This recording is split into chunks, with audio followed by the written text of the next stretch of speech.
आप सभी लोगों का मैं आज स्वागत करते हुए मैं आप लोग सभी लोगों को सादर प्रणाम करता हूँ। बहुत ही अच्छी बात है कि शिव महापुराण की कथा को श्रवण करना। आज शिव महापुराण की रुद्र संहिता का 4वां अध्याय है। इस अध्याय का नाम है नारद जी द्वारा विष्णु भगवान को श्राप। कल की कथा के गतांग से आगे जब विष्णु भगवान द्वारा रचित माया नगरी,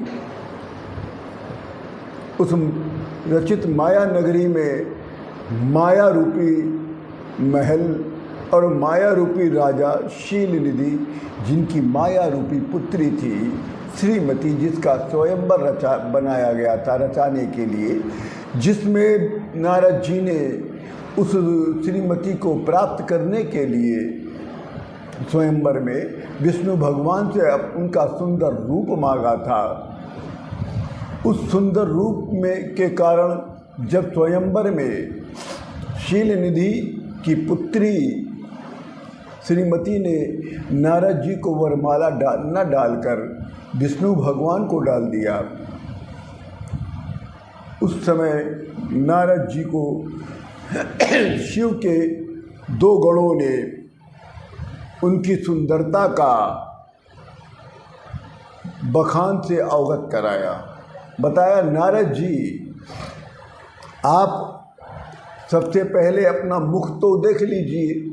जिस स्वयंवर में आए हैं इतनी सुंदर कन्या को प्राप्त करने के लिए, उसमें अब आपका मुख कैसा है? शरीर तो बहुत सुंदर है मगर मुख आपका कैसा है?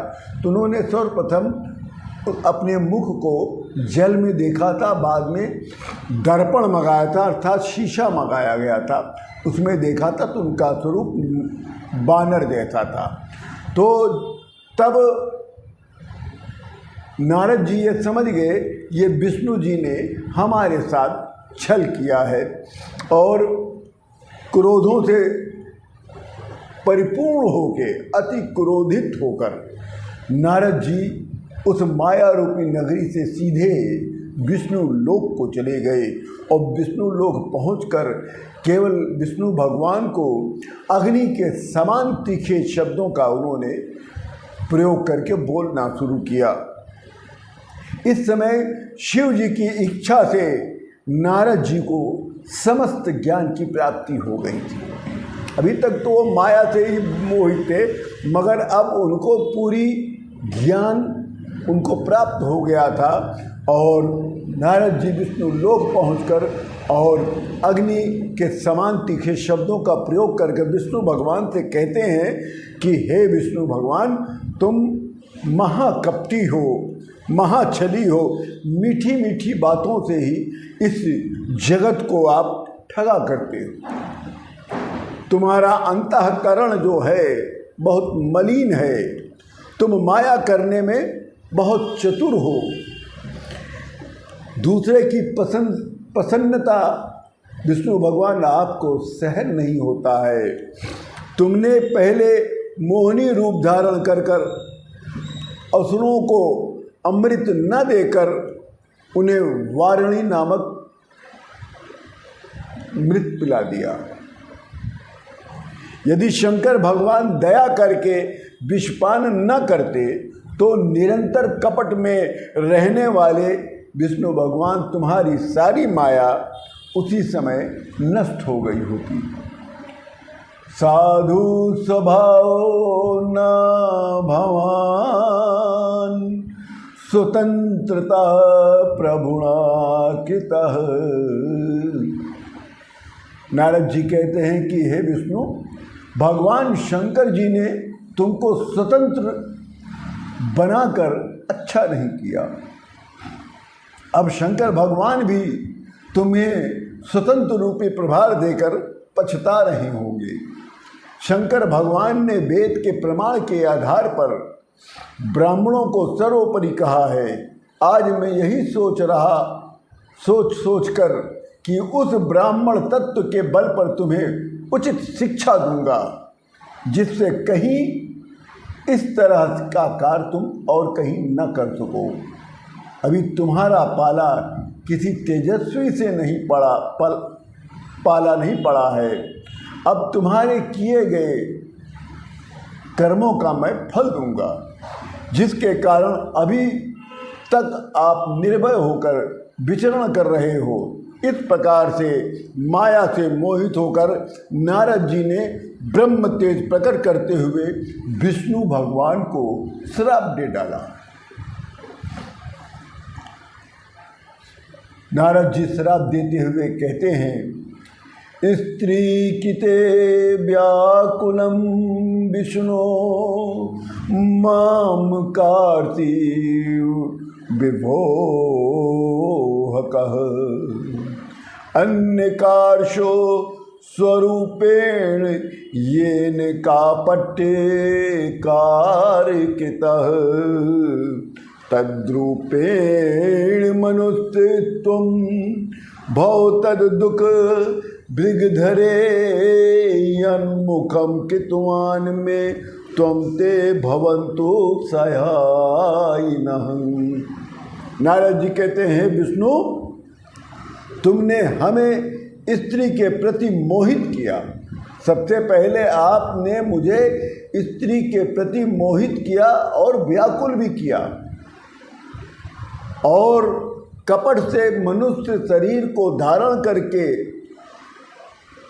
तुमने जिस मनुष्य रूपी शरीर को धारण करके हमारे साथ छल किया है, तुम उसी मनुष्य रूपी शरीर को धारण करके दुख भोगोगे। स्त्रियों के लिए दूसरों को दुख देने वाले हैं विष्णु, स्त्री वियोग और स्त्री सुख से तुम दूर रहोगे, दुख को प्राप्त करोगे। अज्ञान से मोहित हो तुम भी मनुष्य जैसी चेष्टा करने लगोगे। तुम भगवान होते हुए भी मनुष्य रूपी शरीर को धारण कर कर स्त्री के सुख को भोग नहीं पाओगे। जिस तरह मनुष्य अपने मानसिक कष्ट के द्वारा दुखी होता है, उसी प्रकार तुम भी मनुष्य रूपी मानसिक कष्ट को प्राप्त होगे। तब विष्णु भगवान भी शिव माया को प्रणाम करते हुए प्रशंसा करते हैं और नारद जी के श्राप को सहर्ष स्वीकार करते हैं। यह सब शिव जी की माया था। ज्ञानी नारद जी उस समय तो मोहित हो गए थे।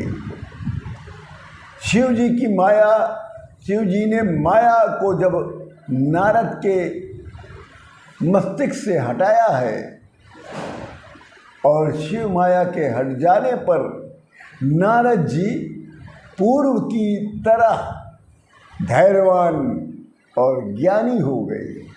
अभी तक तो ये ज्ञानी थे शिव की माया के कारण, अब ये पुनः जैसे शिव ने अपनी माया को हटाया है वैसे नारद जी ज्ञानी हो गए और धैर्यवान हो गए और पुनः विष्णु भगवान को दिए गए श्राप से वो दुखी होकर पश्चाताप करने लगे और अपनी निंदा वो स्वयं करने लगे और अपनी निंदा करते करते शिव जी की माया की प्रशंसा नारद जी स्वयं करने लगे। फिर विष्णु भगवान के चरणों में गिरकर नारद जी क्षमा मांगने लग गए।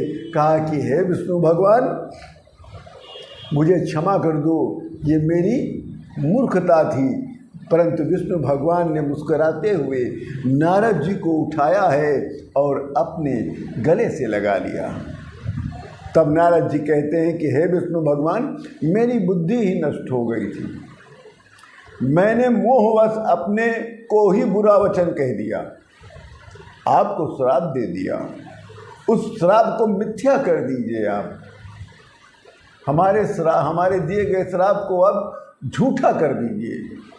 मैंने बहुत बड़ा महान पाप किया है, मैं अवश्य नरक को भोगूंगा।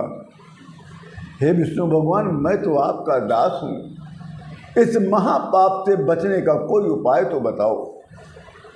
तब विष्णु भगवान कहते हैं कि हे नारद, तुम दुखी मत हो, खेद मत करो, तुम मेरे भक्त ही नहीं मेरे श्रेष्ठ भक्त हो। इसमें संदेह नहीं कि तुम मेरे श्रेष्ठ भक्त हो, तुम्हें नरक की प्राप्ति नहीं होगी, ये मेरा वचन है। और भगवान शिव जी तुम्हारा कल्याण करेंगे। तुमने अहंकार के कारण शिव जी का कहना नहीं माना, ये सब उसी का परिणाम है। ये जो फल हुआ है, ये जो सब बीता है, ये सब तुमने शिव जी के कहना को तुमने माना नहीं।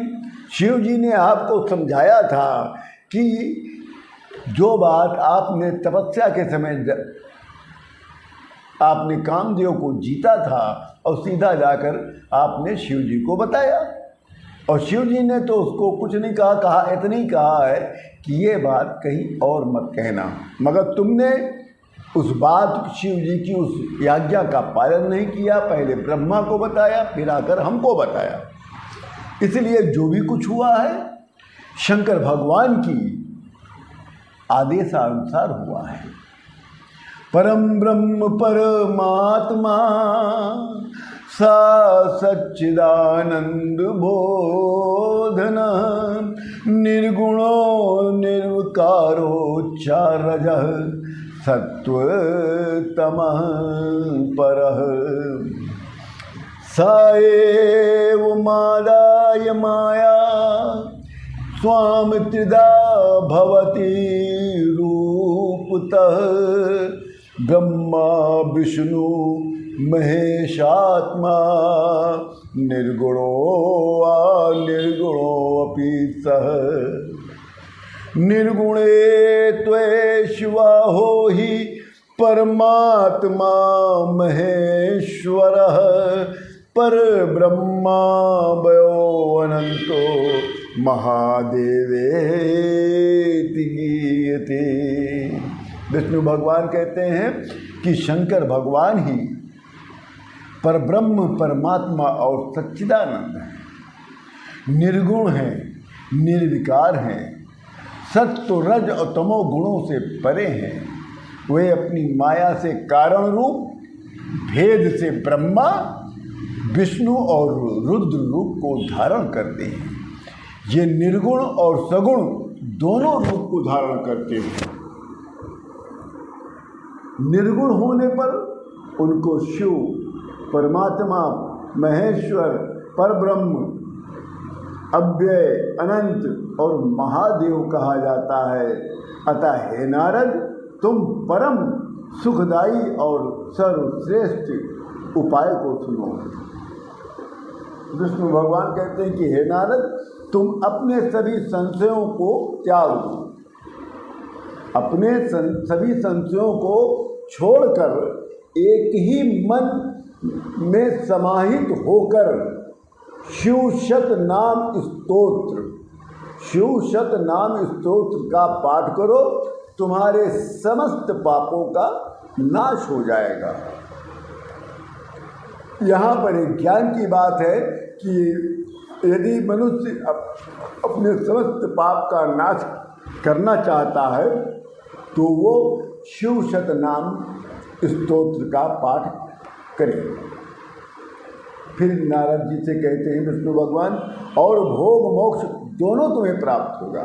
जो शिव शत नाम स्तोत्र का पाठ करता है उसके समस्त पाप का नाश होता है और भोग और मोक्ष दोनों की प्राप्ति होती है। अतः हे मुनि नारद, तुम शोक मत करो, तुमने कुछ भी नहीं किया है, ये सब शिव जी की इच्छा अनुसार हुआ है। उन्होंने ही तुम्हारी गति से तुम्हारी मति का अपहरण कर लिया था और काम क्लेश दे दिया था, काम रूपी क्लेश दे दिया था।